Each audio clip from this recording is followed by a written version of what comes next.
Vous écoutez. Épouse par contrat. De Sarah Morgan. Lecture de Mirail. N'hésitez pas à faire vos retours en commentaire et de liker et partager la vidéo si elle vous plaise. Bonne écoute. Chapitre 6. Sans cesser d'arpenter la chambre, Dmitri jeta un coup d'œil à sa montre. Alors que jusque-là, il n'avait jamais eu aucun mal à percer la psychologie féminine, il ne parvenait pas à cerner la personnalité de sa femme. Elle avait beau être une héritière à part entière et avoir exigé de lui une somme faramineuse, qui s'était d'ailleurs déjà évaporée de son compte, elle semblait n'avoir rien d'une dépensière invétérée, et Dieu sait s'il en avait rencontré.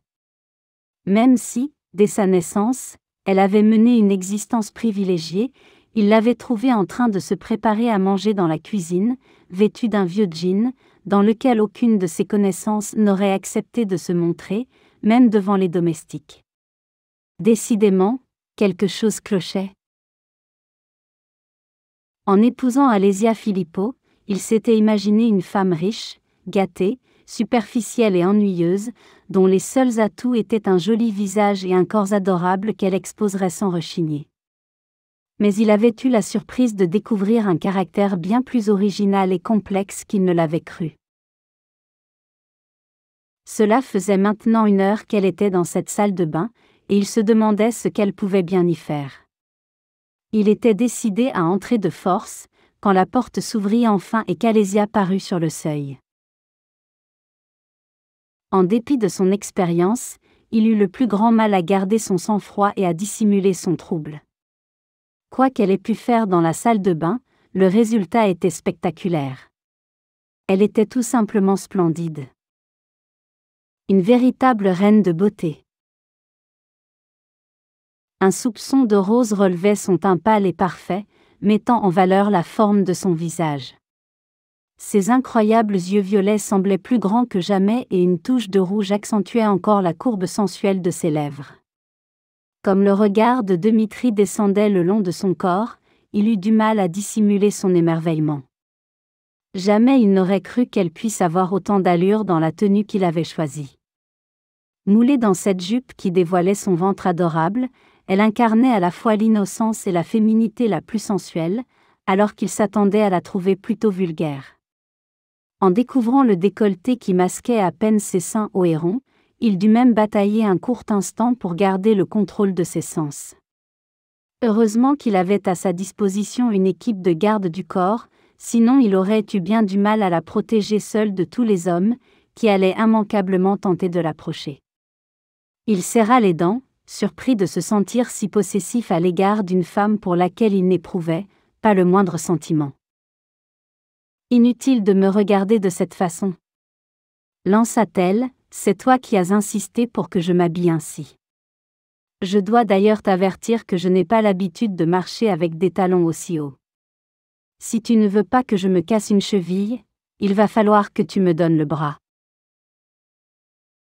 Étonné par cet aveu, qui venait s'ajouter à une longue liste de détails troublants, Dmitri demeura muet. Je n'ai pas le choix, poursuivit-elle en passant le doigt sous la bride d'une de ses sandales. Sinon, sois bien persuadé que je ne te toucherai pas, même avec des gants. Si jamais je marche sur le pied de quelqu'un en dansant, je risque de faire de sérieux dégâts. Il se retint de l'avertir, qu'il n'était pas question qu'elle danse avec qui que ce soit, sauf lui. La situation commençait sérieusement à l'irriter, d'autant qu'il devait bien s'avouer qu'il avait commis un certain nombre d'erreurs de jugement depuis le début de cette histoire. Essayer de l'habiller en traînée était la plus récente. Il l'avait fait pour bien garder en tête quel genre de femme elle était, malgré ses grands yeux innocents, mais au final, cela l'avait rendue plus séduisante encore. Et en contemplant son visage adorable, il était frappé par son expression d'ingénuité presque enfantine. Elle pouvait bien s'habiller n'importe comment, rien ne pourrait jamais lui enlever son élégance et sa classe naturelle. Il attrapa sa veste et se dirigea vers la porte, s'exhortant à ne pas oublier qu'elle ne l'avait épousé que pour une seule et unique raison. Son argent. En s'installant dans la limousine, Alésia sentit le contact du cuir lisse sous ses cuisses, et jeta à ses chaussures un vrai regard de petite fille émerveillée. En dépit de tous ses efforts pour étouffer le plaisir qu'elle ressentait, elle les aimait, voilà tout. Élégante, sexy et totalement frivole, alors que jusque-là, jamais elle ne s'était laissée aller à la moindre futilité. Et elle aimait aussi les vêtements qu'elle portait. Et son maquillage ? Comme elle ne pouvait se permettre d'acheter des cosmétiques, elle ne savait pas trop comment s'y prendre, et dans la salle de bain, elle avait mis un temps fou à se maquiller. Au premier essai, elle avait l'air d'un clown. Après le deuxième, on aurait dit qu'elle avait un gros rhume. Mais au bout d'un certain nombre de tentatives qui lui avaient laissé le visage en feu, elle avait fini par commencer à maîtriser cet art subtil, et n'était pas mécontente du résultat. Elle devait reconnaître que, même si elle souffrait de devoir se montrer dans une tenue si sexy, elle prenait peu à peu conscience de sa beauté. C'était donc ça être riche ? Elle croisa les jambes, non sans éprouver une certaine satisfaction, en voyant le regard de Dmitri s'attarder sur ses cuisses, que découvrait largement cette jupe ridiculement courte. Il la désirait. Malgré tous ses efforts pour rester impassible, elle ne put s'empêcher de sourire. Il avait beau la mépriser du fond du cœur, il ne pouvait s'empêcher d'avoir envie d'elle. Et d'ailleurs, quel homme aurait passé des heures au lit avec une femme qui l'ennuyait et le laissait indifférent ? Perdue dans ses pensées, elle sursauta soudain, éblouie par l'éclat d'un flash. Des paparazzis. L'avertit Dmitri, tandis que la limousine tournait pour se garer sur le parking d'un bâtiment, dont la façade ruisselait de lumière. Comme ils ne pourront pas pénétrer dans le club, tu n'as qu'à leur sourire et te taire. Décidément, depuis que je suis dans ce pays, tout le monde m'ordonne de me taire, déclara Alésia, en espérant secrètement qu'elle réussirait à atteindre la porte sans se briser une cheville. Les hommes doivent croire qu'ils vivent encore au Moyen Âge. Dmitri lui prit le bras pour l'empêcher de sortir de la voiture. Carlo va t'ouvrir la portière et empêcher les journalistes de trop s'approcher. Et pour ta gouverne, sache que j'ai des idées très modernes concernant le rôle des femmes. Alésia retint un éclat de rire face à ce manque criant de lucidité. Le même homme qui lui expliquait comment s'habiller, comment se coiffer et qui pensait qu'elle n'était là que pour satisfaire ses désirs sexuels, pensait avoir des idées très modernes. Avant qu'elle ait pu l'éclairer sur le sens exact de ce mot, la portière s'ouvrit et elle se sentit happée vers l'entrée du club, au milieu du crépitement des flashs et des glapissements des photographes, qui tentaient d'attirer son attention. L'un d'eux, qui essayait de trop s'approcher, fut solidement intercepté par 2 gardes du corps de Dmitri. J'ai du mal à me croire devenue brusquement si intéressante, murmura-t-elle stupéfaite, tandis que son mari lui décochait un sourire radieux qui lui mit le cœur à l'envers. C'est depuis que tu m'as épousé Agapemou, et que nous avons mis fin à 3 générations de guerre entre nos familles. La presse adore ce genre d'histoire et les photos vont se vendre au prix fort.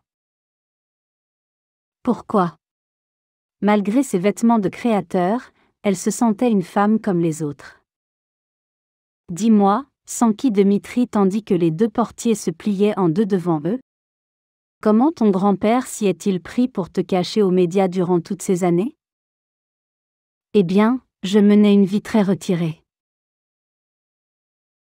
En entrant dans le club au décor contemporain très raffiné, elle aperçut une foule de gens et comprit soudain que sa mini-jupe n'avait rien de déplacé en ce lieu. On dirait que toutes les femmes sont en sous-vêtements. Hurla-t-elle pour tenter de se faire comprendre de Dmitri par-dessus la musique. Danser donne chaud. Se contenta-t-il de répondre. Elle faillit lui avouer qu'elle n'avait jamais mis les pieds dans ce genre d'endroit, mais comprit qu'un tel aveu risquait de la trahir. Bien évidemment, il croyait qu'elle avait passé sa vie à faire la fête, à courir les boutiques, et que les boîtes de nuit constituaient son terrain de chasse favori. Elle regarda autour d'elle, hypnotisée par les lumières colorées qui tourbillonnaient, et par le déchaînement sourd des basses qui attiraient de plus en plus de monde sur la piste déjà bondée. Une forme d'excitation qu'elle n'avait jamais ressentie monta en elle. Brusquement, une envie irrésistible la prit de rejoindre les danseurs, et de sentir son corps se balancer au rythme fascinant de la musique.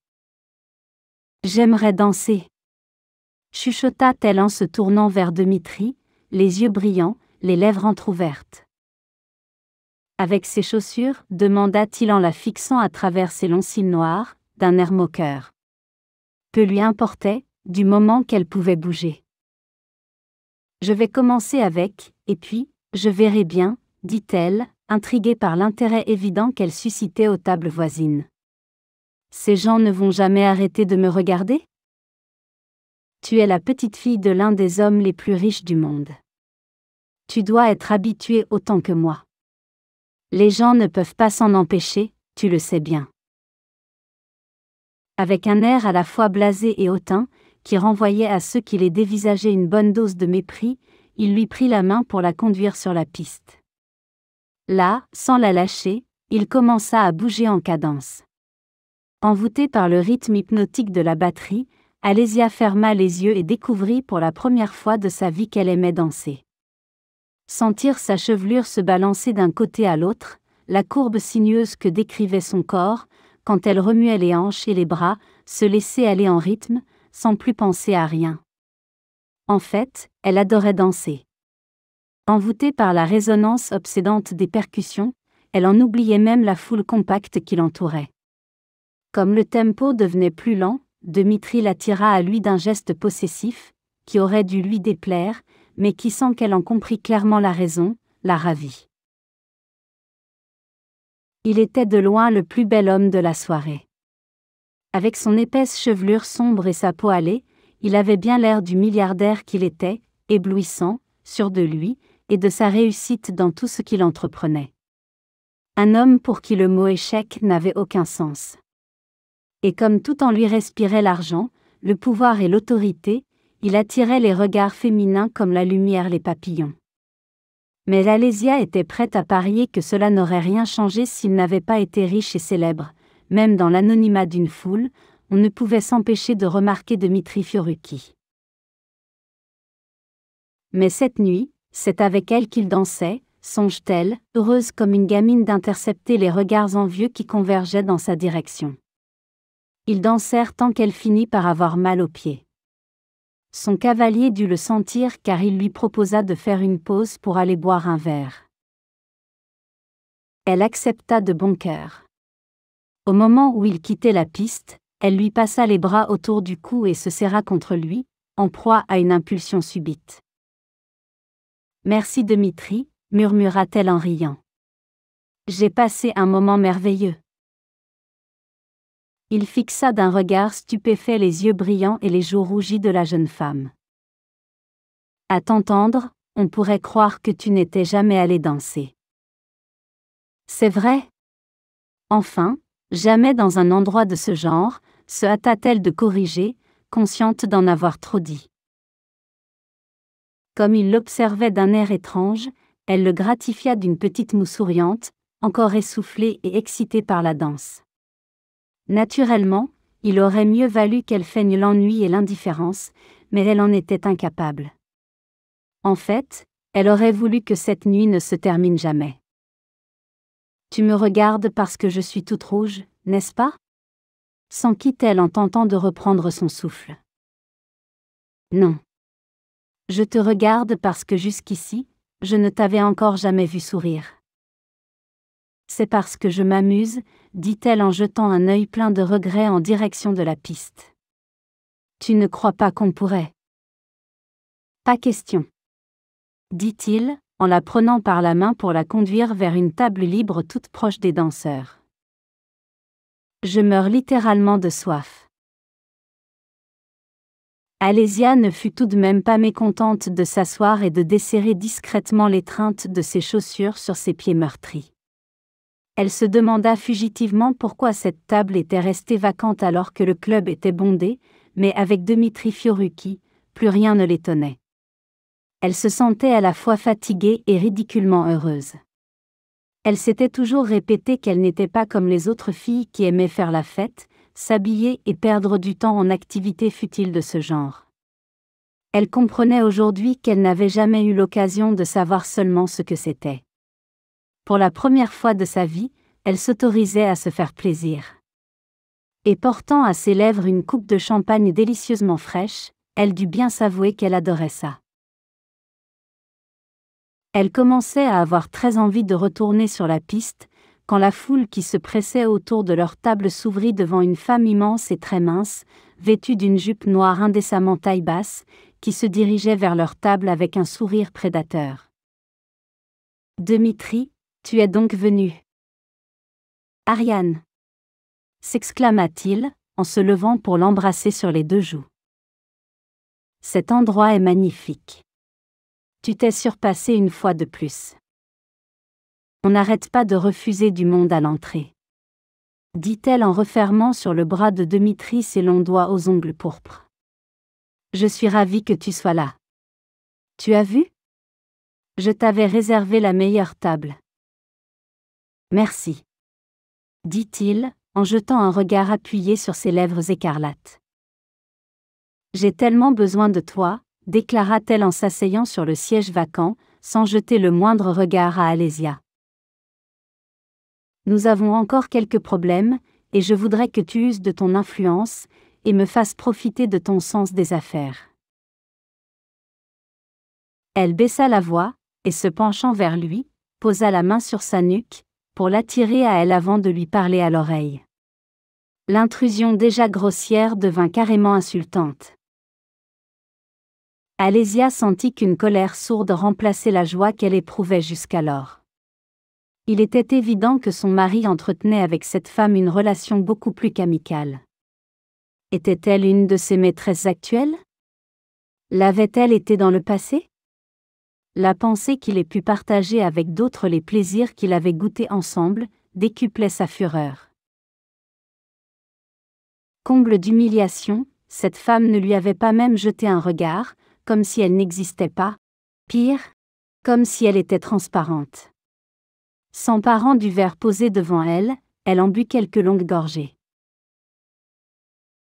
Pourquoi Dmitri ne faisait-il pas les présentations, afin qu'elle puisse participer à la conversation ? Pourquoi restait-il assis tranquillement à écouter cette Lolita défraîchie, qui se serrait contre lui avec une volonté évidente de la tenir à l'écart, elle, sa propre femme ?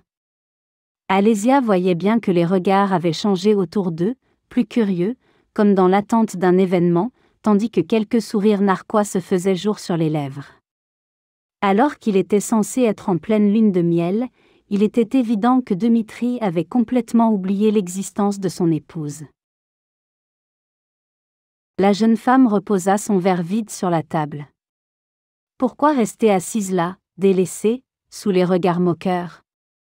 Légèrement étourdie, elle se mit à fixer avec envie la piste où se déhanchaient les danseurs. Là-bas au moins, elle s'était amusée et avait réussi à oublier un moment ses soucis. Pourquoi ne pas rejoindre toutes les autres femmes qui dansaient déjà toutes seules ? Sans un regard pour ses 2 voisins, elle se leva en s'agrippant à la table pour conserver son équilibre, et la tête haute, se dirigea résolument vers la piste. De nouveau, elle se sentit emportée par la musique, et la tête à la renverse, ferma les yeux pour mieux laisser son corps se mouvoir. Tout en se déhanchant, les bras levés, les cheveux balayant son visage, elle se mit à tournoyer, esclave du rythme, tout entière abandonnée au plaisir immédiat qu'elle ressentait. Au bout de quelques minutes, un grand blond vint se joindre à elle, et elle trouva si agréable de danser de nouveau, avec quelqu'un qu'elle sourit en coordonnant ses mouvements avec ceux de l'inconnu. Mais à peine commençait-elle à se laisser porter par leur chorégraphie improvisée, qu'une main lourde vint se poser sur son épaule, et la tira en arrière d'un geste possessif. Elle perdit l'équilibre, et serait certainement tombée, si une poigne d'acier ne l'avait retenue. Levant la tête, Elle croisa 2 yeux noirs luisants de colère. Sans la lâcher, Dmitri s'adressa en grec à son cavalier, et même sans comprendre le moindre mot des propos qu'ils échangèrent, elle n'eut aucun mal à saisir de quoi il était question. L'homme jeta un coup d'œil nerveux aux larges épaules de son mari, avant de se fondre dans la foule. « Quel lâche !» s'exclama Alésia avec dédain. Il aurait au moins pu attendre la fin du morceau.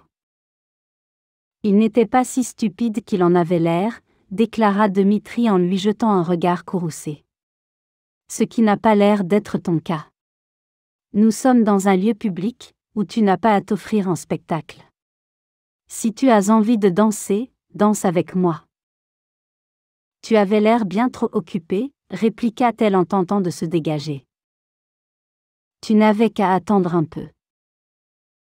Attendre que tu aies fini de flirter avec cette femme ?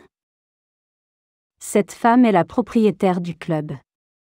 C'est pour elle que nous sommes venus ici ce soir. Parce qu'elle avait besoin de mon avis. Tu me prends pour une idiote ? S'exclama-t-elle en tentant de le repousser. Elle avait vraiment l'air de te trouver à son goût. Si tu joues le Don Juan en public, j'estime avoir le droit de danser avec qui me plaît. Dmitri se plaqua contre elle, au point qu'elle pouvait sentir chaque muscle de son corps. Essaie encore de flirter, et tu découvriras exactement ce que ça fait d'être marié à un Grec. Je le sais déjà, Dmitri. Ça tient en 2 mots, solitude et frustration. Après m'avoir épousé, tu as disparu pendant 15 jours sans me dire où tu allais. Et pour une fois que nous sortons ensemble, tu dragues une autre femme. C'est pitoyable. Elle détourna la tête pour masquer les larmes qu'elle sentait affleurer à ses paupières, larmes de colère plus que de tristesse. Comment avait-elle pu le trouver charmant, ne serait-ce qu'une minute ? Elle le détestait. Mais elle détestait encore plus qu'il ait pu lui manquer. Je n'ai absolument dragué personne. S'emporta-t-il, rouge comme un coq. Tu mens. Tu n'arrêtais pas de la regarder, tu la laissais te frôler, exactement comme si je n'avais pas été là. Eh bien, je refuse d'être traitée de cette façon. Soudain, elle se sentit chanceler, et dut s'accrocher à lui de peur de tomber. Je crois que je ne me sens pas bien, balbutia-t-elle. Tu as bu ?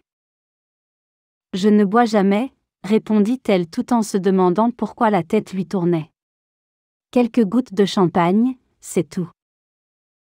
Je t'ai vu avaler un verre entier en quelques gorgées.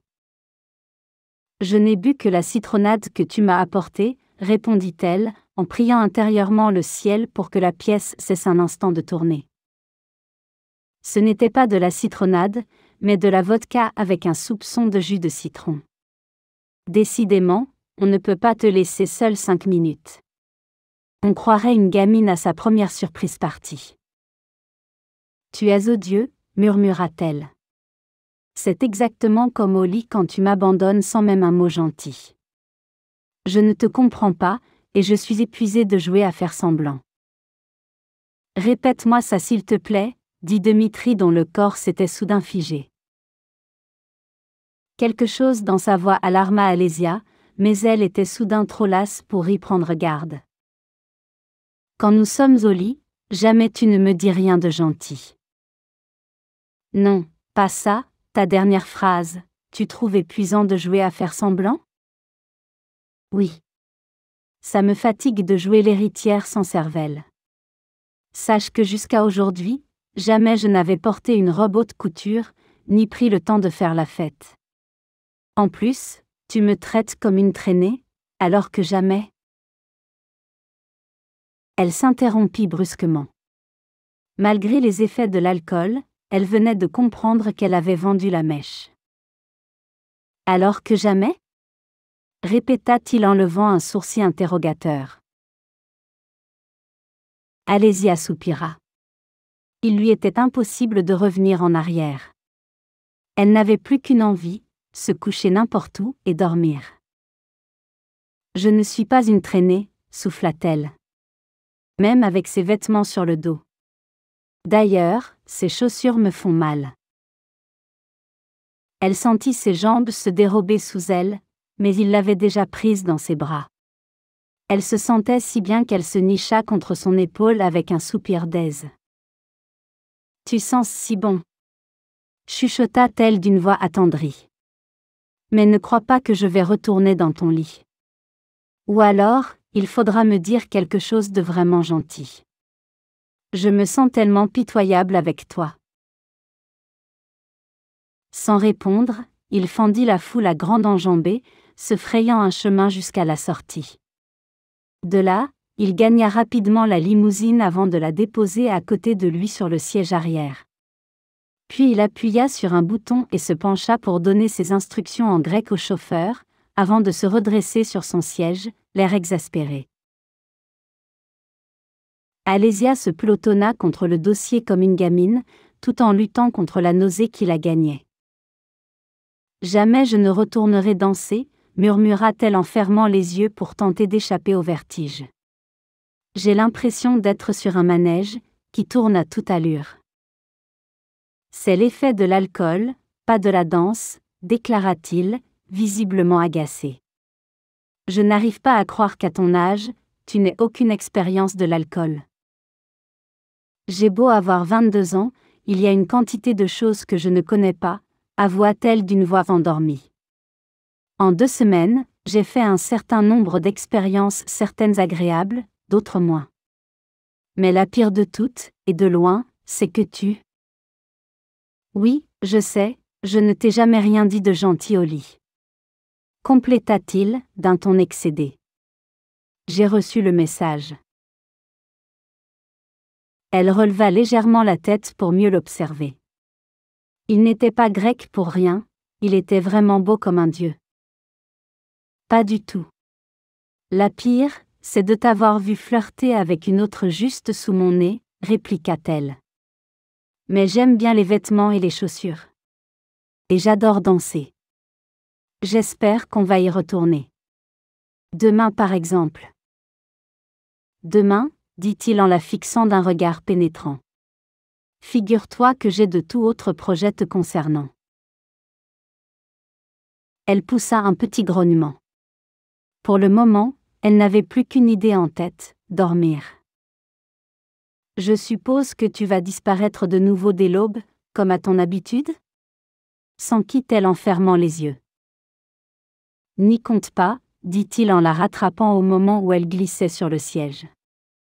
Je meurs d'envie d'en savoir un peu plus à ton sujet, Agapemou. Demain, toi et moi, je sens qu'on va commencer à se connaître pour de bon. Quand Alésia se réveilla, elle eut l'impression qu'une fanfare jouait sous son crâne. « Bois ça », murmura une voix mâle sur sa droite. « Jamais plus je ne pourrai avaler quoi que ce soit », grogna-t-elle en refermant les yeux. « Je vais t'aider », dit Dmitri en lui passant le bras autour du cou, avant de porter le verre à ses lèvres. Elle avala mécaniquement une gorgée. « Burk ! C'est horrible. Ça complétera ton éducation concernant les effets de l'alcool. Crois-moi, tu vas te sentir mieux. » Elle but tout le verre, s'attendant à chaque instant à sentir un haut le cœur. Au contraire, elle commença à se détendre. « Tu as raison. C'est efficace. Tant mieux, car tu as un peu moins d'1 heure pour te préparer, » dit-il en se levant. Alésia se redressa. S'apercevant alors qu'il était lui-même déjà prêt, elle le fixa avec stupéfaction. « Je ne veux pas retourner en discothèque, » protesta-t-elle. « Pas tout de suite. C'est l'heure du déjeuner, il n'en est donc même pas question, » dit-il en pointant vers la fenêtre une longue main bronzée.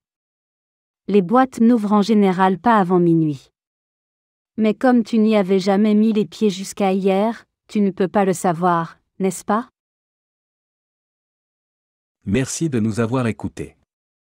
N'oubliez pas d'aimer et de partager la vidéo. À bientôt.